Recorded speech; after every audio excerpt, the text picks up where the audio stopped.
I'm Dayla Garten, and my topic is the effects of poverty.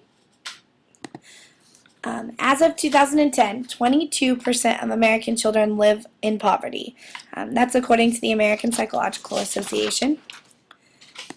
We often think, yes, that we know poverty is occurring, we just don't ever think it's really happening in Kansas, but the truth is, yes, it is.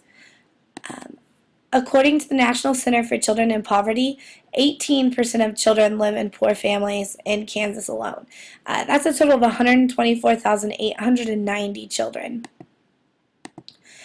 The Wichita Eagle reports that 17.8% of children in Sedgwick County alone live in poverty. And to look at just to show you guys that it stretches to the rural areas, there's actually 21 Kansas counties that more than 20% of children live in poverty.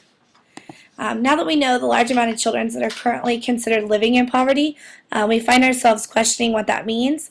Well, according to Family USA's website, the federal standards are represented here in this chart.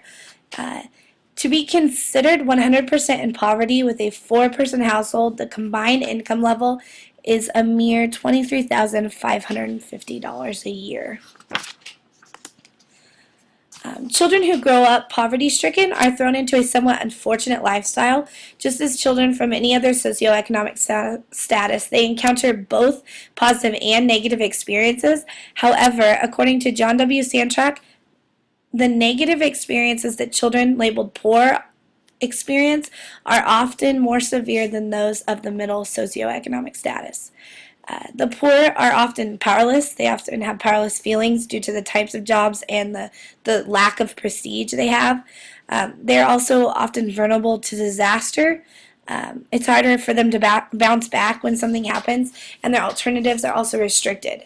Because of this, their children face different adversities, such as physical punishment, lack of structure, violent neighborhoods, and domestic violence.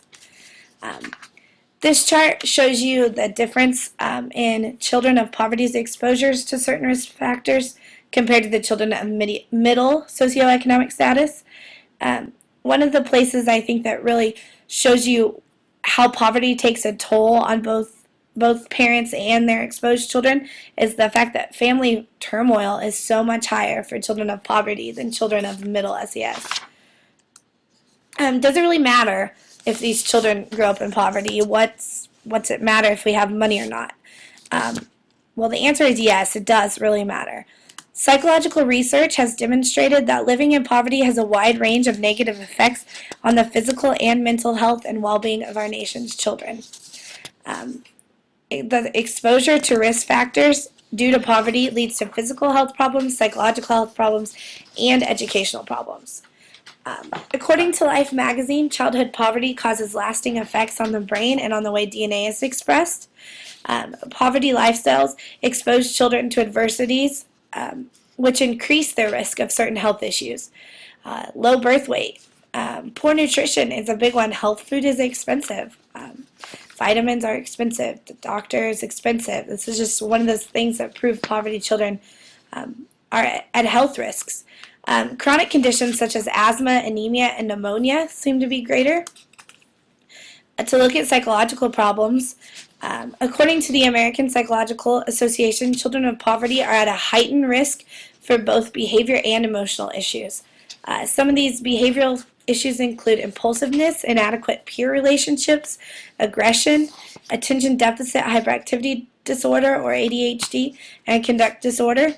Emotional issues include anxiety, depression, and low self-esteem. Economic hardships also put parents in a damaged frame of mind. Parents can suffer from various amounts of psychological problems as well. Some of these that seem to be common are chronic stress, depression, and marital distress. There's also a lot more. But because of this, parents have a tendency to develop harsher parenting styles. A lot of times children of poverty live in authoritarian households, which means their parents have very strict rules with harsh consequences. And research also shows that this leads to poor social and emotional outcomes for children. Educational problems include chronic stress, which lessens the ability to concentrate and affects the memory. Those two things are obviously vital to learning.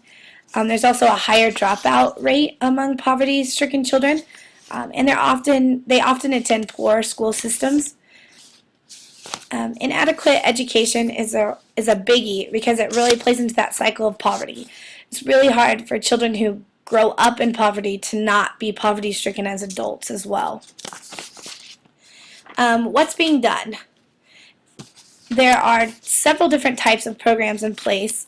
Some of them include two-generation interventions, which is where they work on helping both the children and the parents.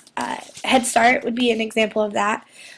Wage supplement programs and mentor programs, which Big Brothers Big Sisters would be an example of a mentor program.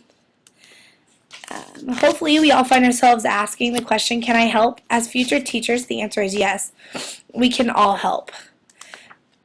I wanted to point out that Life magazine says, because early childhood is so important, researchers advise policies to address these problems. They should focus on the youngest children. That being said, if you're going into early childhood like I am, we are provided with the most opportunity to help these children. It's at a very crucial time in their life, and so things we can do are know our town. Communities often have programs and stuff that are designed to assist. We need to know about those. Also know about assistant programs and policies that exist on both the state and federal level. Understand who qualifies for them and how to apply. And then educate your parents. Spread your knowledge of opportunities. Assist parents in discovering how to take advantage of community and governmental programs. Share the information you know, sending home personally made brochures, pamphlets, and newsletters about topics you feel parents may want to know about. Yes, some will just throw them away, but if the information reaches even one family in need, then you are a success. Then the last two things I have to say is just follow the in-place individualized plans. They're there for a reason. They've proven to work. Also, just give every effort possible you have to help your students get on target while you have them. You only get to affect their lives for a short time, so just give it all the effort you can.